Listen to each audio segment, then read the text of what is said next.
He was just a single dad trying to make it through another chaotic morning. Late for an interview, again.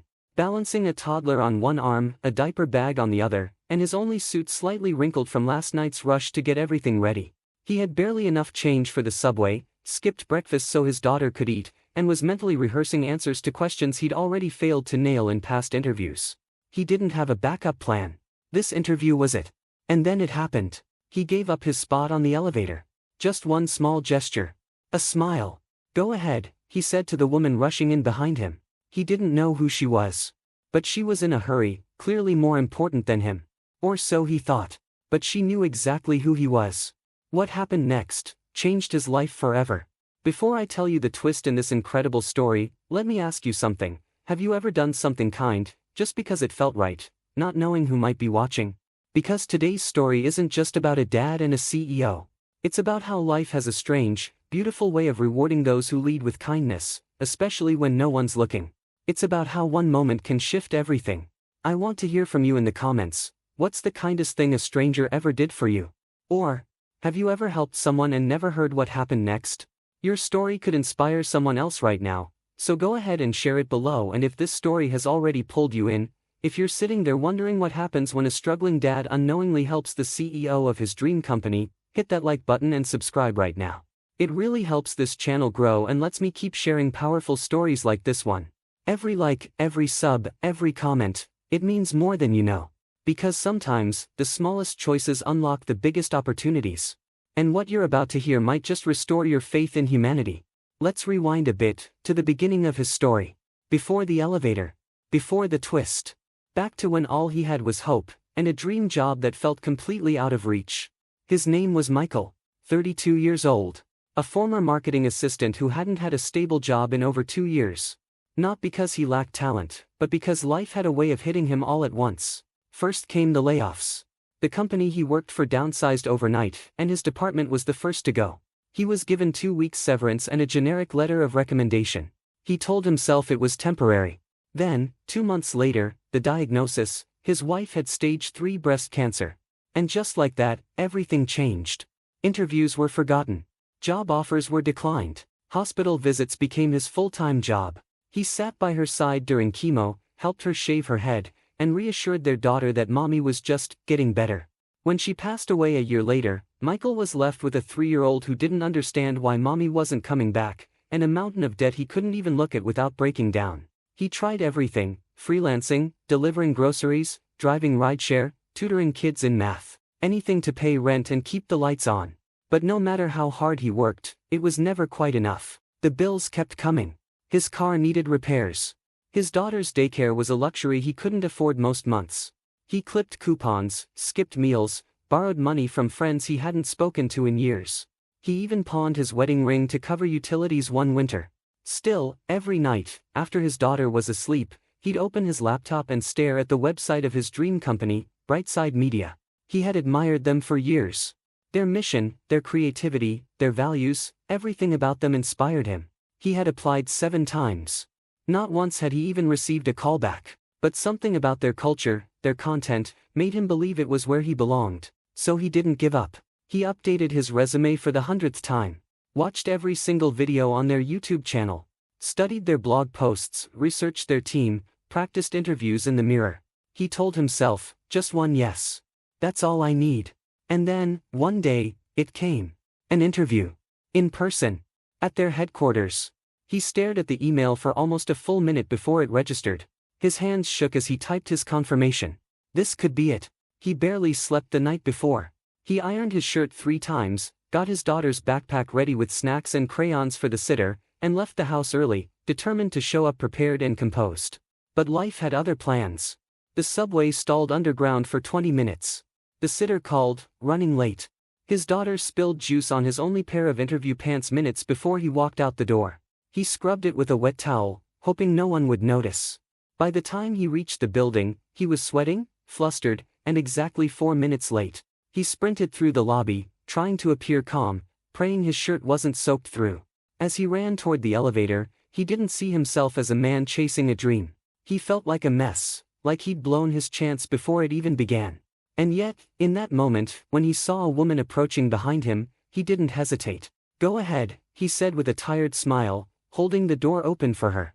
Because kindness was still his instinct, even when his world was in pieces. And that instinct would soon change everything. The elevator doors were just beginning to close when Michael reached them. He lunged forward, pressing the button with a desperate tap. The doors halted, then slowly reopened. Inside, 3 people stood in stiff silence, glued to their phones. There wasn't much space left, but he stepped in, careful not to bump anyone with his laptop bag. As he turned to face the doors, he heard hurried footsteps behind him. He glanced back. A woman in a dark navy suit was approaching fast, high heels clicking against the marble floor. She looked important, confident, powerful. He immediately stepped back and held the door open with his arm. "You can squeeze in," he said, forcing a polite smile, despite the clock ticking in his mind. She hesitated for half a second, maybe surprised by his tone, maybe by his gesture, then gave a quick nod of thanks and stepped inside. Michael shuffled sideways, his shoulder pressed awkwardly against the wall as the elevator doors finally shut. Floor 26. The button was already lit. That was his floor. The interview. He took a slow breath, trying to compose himself. He couldn't afford to look nervous, even though his heart was pounding like a drum. His mind cycled through talking points, company values, everything he'd rehearsed. Beside him, the woman adjusted the strap on her bag and glanced at her watch. Her fingers were manicured, her posture perfect. She didn't say a word. She probably works here, he thought. Maybe HR. Or an exec. She didn't seem familiar, but Brightside had over 200 employees. And he didn't want to stare. Seconds passed like hours. Each ding of the elevator made his pulse spike. "Big day?" she asked suddenly, her voice calm and low. Michael blinked. Yeah, he chuckled nervously. "Interview. For what position?" she asked, raising an eyebrow but keeping her tone casual. "Junior content strategist," he replied. "I've been following Brightside for a while." She smiled faintly. "Good company." That was it. Just those words. But something about how she said it made him wonder. Was she testing him? Was this part of the interview somehow? He gave a small nod, trying not to overthink. "Yeah. It's been a goal for a long time. I'm really hoping today's the day." She didn't respond, just looked ahead as the elevator climbed past the 15th floor. The silence returned, heavier this time. And then, at floor 21, the elevator jolted slightly. Slower now. Michael's stomach dropped, not from nerves, but from the sudden shift. Mechanical hums echoed as the lights above flickered for a split second. Everyone inside stiffened. One of the men glanced up, then down at his phone again. The woman didn't flinch. She tapped the screen on her watch and sighed lightly. Michael looked over. "Everything okay?" She glanced at him. "Elevators in this building are old. Happens more often than it should." "Figures," he mumbled, then laughed awkwardly. "Just my luck." She actually smiled, genuinely this time. "Maybe not. You held the door for me." He shrugged. Felt like the right thing to do. The elevator dinged again. Floor 26. Doors opened. He stepped out first, then turned back slightly. "Hope your meeting goes well." Her reply came with a smile. "You too." He gave a polite nod and turned toward the reception desk. The interview was minutes away. What he didn't know was that she didn't need to check in. She was the meeting. She was the CEO. And she already had her eye on him. Her name was Elena Ramirez, CEO of Brightside Media. Known across the industry for transforming the company from a quirky creative agency into a global powerhouse in just 6 years. She was sharp, calculated, and relentlessly efficient. People rarely saw her outside of boardrooms or keynote stages. And no one, not even her executive team, knew she had a habit of riding the regular elevators from time to time, just to get a sense of the energy in the building. That morning, she had already rescheduled 3 meetings, skipped breakfast, and was battling a tension headache. Her assistant had texted her 3 times, reminding her about the candidate interview scheduled at 9:30. Not just any interview, the interview.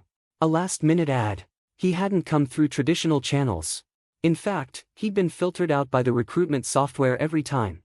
But something about his most recent cover letter stopped her in her tracks. It was raw. Honest. Imperfect, but personal. He wrote about storytelling not as a career path, but as a responsibility. He didn't pitch himself as the best candidate, he talked about why he needed this chance, and what he'd do with it. Elena had read it at midnight, unable to sleep. And by the end, she'd overruled the system and added him to the calendar herself. No one knew she planned to meet him in person. She wanted to observe him. Unfiltered. So when she stepped into the elevator and heard, "Go ahead," she hadn't expected it to be him. But it was. Same eyes. Same name tag. Same slightly wrinkled resume still tucked under his arm. She watched how he moved. The nervous glances. The humility.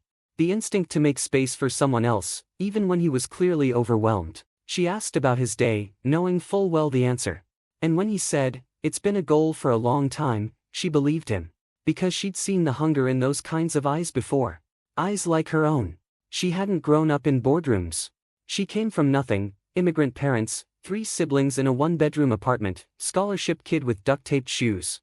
Every rung of the ladder had been hard-earned, and she never forgot what it felt like to be underestimated.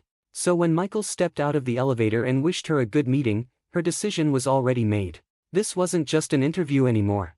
It was a test, for both of them. She walked past the reception desk and gave a small nod. "He's with me." Michael looked up, confused, just as the receptionist blinked in surprise. Yes, of course. "Follow me," Elena said, offering no explanation. He scrambled to grab his things and trailed behind her into a corner office with floor-to-ceiling windows and a quiet elegance that felt intimidating and powerful at once. She sat. He stood awkwardly. Then sat across from her. "I should probably explain," she said, setting her phone aside. "I'm Elena, CEO of Brightside." Michael blinked. His mouth opened slightly, then closed again. "I wanted to meet you myself. That letter you sent?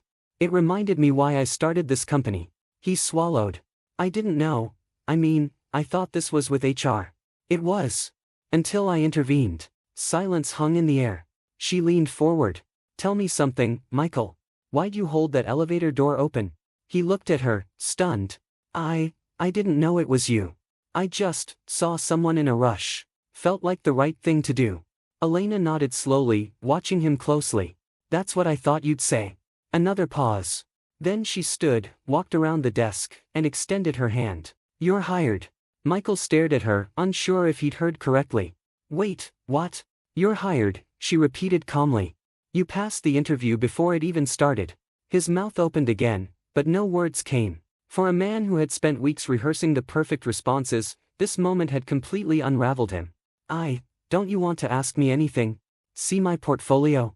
Elena smiled gently. "I already did. I read every word of your cover letter. I looked up your blog. I saw how you tell stories, even when you're not paid to. You do it because you care." Michael still couldn't move. "But I was late. I thought I blew it." "You were late," she agreed. "But not because you were careless. You were late because you were human. Because life happens. And even with all of that chaos, you held the door open." She paused, her voice softening. "We can teach skills. We can polish presentations. But we can't train someone to have empathy under pressure." Michael finally let out a breath he hadn't realized he was holding. "I don't know what to say." "Then don't," she said. "Just show up next week. You start Monday." Tears welled in his eyes. He blinked quickly, trying to compose himself. "Thank you. You have no idea what this means." "I think I do," she replied. He stood, hands still trembling, and shook hers firmly. As he turned to leave, Elena spoke once more. "Michael?" He looked back. "Don't stop writing. The world needs voices like yours." That moment, those few seconds, would live in his memory forever. Michael left the building in a daze. The sun felt brighter, the air lighter, and yet, inside him, everything was heavy. He had just been offered the opportunity of a lifetime, and instead of celebrating, his thoughts were spiraling. "You're hired." Those words echoed in his mind on loop. It felt surreal. He kept replaying the moment, wondering if he'd misunderstood. Did she really mean it? Was it some kind of test? Was this how things worked in high-powered companies like Brightside? The elevator ride down felt longer than the one up. By the time he reached the sidewalk, his phone buzzed. It was the sitter. "All good, no emergencies." He let out a breath of relief. Then the doubt started creeping in. What if I'm not ready? What if I fail? What if she changes her mind? He sat on a bench near the building, staring at his hands. He noticed a coffee stain on his sleeve, something he hadn't even registered in the morning rush. This isn't how someone starting a career should look, he thought. I'm not polished. I'm not qualified enough. I'm just me. He pulled out his phone and opened the Brightside website again, reading through their mission statement like it was a sacred text. Their values, their team photos, smiling, confident people in clean suits and modern offices. He didn't see anyone like him. Then he thought about his daughter. About the nights they'd spent eating cereal on the floor, laughing at cartoons. About the way she'd look at him with wide eyes and say, "You're the best daddy ever," even when he felt like the worst. He had applied to Brightside not just because he loved storytelling, but because he wanted to build a future that she could be proud of. A life where he didn't have to choose between rent and food. Where he didn't have to say no every time she wanted a toy or a trip to the park. What if I mess this up? But then, what if I don't? He stood up, slowly, and walked toward a small cafe. Ordered the cheapest coffee they had. As he waited, he took out a napkin and started scribbling notes. Things he wanted to bring to the team. Story ideas. Audience angles. His mind, despite his fear, was already creating. By the time his name was called and the cup slid across the counter, he realized something. He wasn't afraid of the job. He was afraid of believing he deserved it. Because somewhere along the way, life had convinced him that good things weren't meant for people like him. That you had to be flawless to be accepted. That struggle was his default setting. But Elena had looked him in the eye and said otherwise. And more importantly, she meant it. He pulled out his phone and opened a blank email. Subject, "Thank you." He stared at the blinking cursor for a long time. What do you say to someone who changes your life in 5 minutes? He wasn't sure how to start, so he just told the truth. He typed, "I know I didn't come in with the perfect resume. I know I was late, but I want you to know, I won't waste this chance." Then he paused. Deleted it. Started again. Instead, he wrote about his daughter. About why this job meant more than a paycheck. About how, for the first time in years, he believed something good could actually happen. Because someone saw past the surface, and believed in him. He read the message twice. Then clicked send. And for the first time in a long time, he smiled. Michael's first day at Brightside Media didn't feel like the beginning of a new chapter, it felt like stepping into an entirely different book. He showed up 30 minutes early. Ties slightly crooked. Nervous smile plastered on his face. The security guard at the front desk greeted him by name. That alone made his chest tighten. He was led to a small desk in the content strategy wing, surrounded by whiteboards full of colorful post-its, shelves packed with marketing books, and the low hum of creative energy in motion. His name was already printed on a placard. His own desk. A laptop. A notebook. A welcome card. He read it twice. It was signed by the whole team. Still, despite the warmth, he couldn't shake the feeling that he didn't belong. He worried someone would realize he didn't fit the mold. That he was a mistake. But then something happened. People asked him questions. Real ones. They wanted to hear his thoughts. His ideas. They listened, nodded, encouraged. And when he spoke up in his first brainstorming session, hesitant, unsure, they built on his idea like it was gold. By the end of that first week, Michael had contributed to 2 major pitches. One of them was chosen for a client campaign. He called his daughter on the walk home that Friday. She asked, "Did you tell stories today, Daddy?" And he smiled through a lump in his throat. "Yes, baby. I did." Over the next month, he started settling in, not just into the role, but into the belief that he could thrive there. He arrived early, stayed late, asked questions. He soaked up knowledge like a sponge. He laughed with coworkers. He added value. And Elena noticed. They crossed paths in meetings. Sometimes exchanged short notes via email. She never hovered, but when she did engage, it was purposeful. One afternoon, she called him into her office. He braced himself, but she just said, "Your voice is refreshing. Keep using it." Those words stuck with him. Not because they were grand, but because they were enough. A few weeks later, he was asked to lead a small content project. His first leadership task. He panicked inside, but said yes. And he crushed it. The client praised his storytelling. Called it honest, emotional, authentic. The very things Michael once thought made him unprofessional now made him stand out. His confidence grew, but so did his gratitude. He never stopped writing thank you notes. To the team. To the people who helped him. Even to Elena, months later. At home, life began to shift.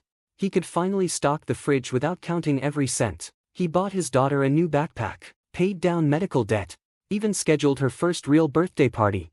He wasn't just surviving anymore. He was living. And one night, while reading his daughter a bedtime story, she looked up and said, "I want to tell stories like you someday." That's when it hit him. This job wasn't just about content strategy. It was legacy. His daughter started asking him to tell her about his work stories before bed. So he'd describe the brainstorming sessions, the people he met, the silly mistakes he made on his first week. She'd giggle and say, "That's a funny job, Daddy." But more than that, she started drawing pictures of them. Of Michael sitting at a desk, holding a pencil, surrounded by idea bubbles and hearts. On one page, in her clumsy handwriting, she'd written, "My daddy tells stories to the world." That drawing now lived inside his desk drawer at Brightside. And every time he doubted himself, he opened that drawer, looked at her words, and remembered exactly why he showed up every single day. Not just for the job, but for the story he was building, for both of them. Michael never planned to impress a CEO. He never imagined that a simple act, holding an elevator door, would open the biggest opportunity of his life. But maybe that's the point. Sometimes it's not about having the perfect plan. It's about doing the right thing, even when no one's watching. That day, Michael was tired, late, nervous, but still kind. And that was enough. Elena didn't see a flawless candidate. She saw someone real. Honest. Someone who reminded her of herself. This story isn't about talent. It's about character. Michael didn't just land a job. He got a second chance. A chance to tell stories that matter. To show his daughter the true meaning of resilience. Have you ever had a moment where kindness led to something bigger? Share it in the comments. Your story might inspire someone today. And if this story moved you, subscribe to the channel, hit that like button, send this to someone who needs to hear it. And if you're feeling like Michael, behind, unseen, stuck, this is for you. You don't have to be perfect. Just keep showing up. The best stories often begin when everything feels uncertain. If you made it to the end, comment, "Kindness always wins," so I know you stayed with Michael all the way. Thanks for watching.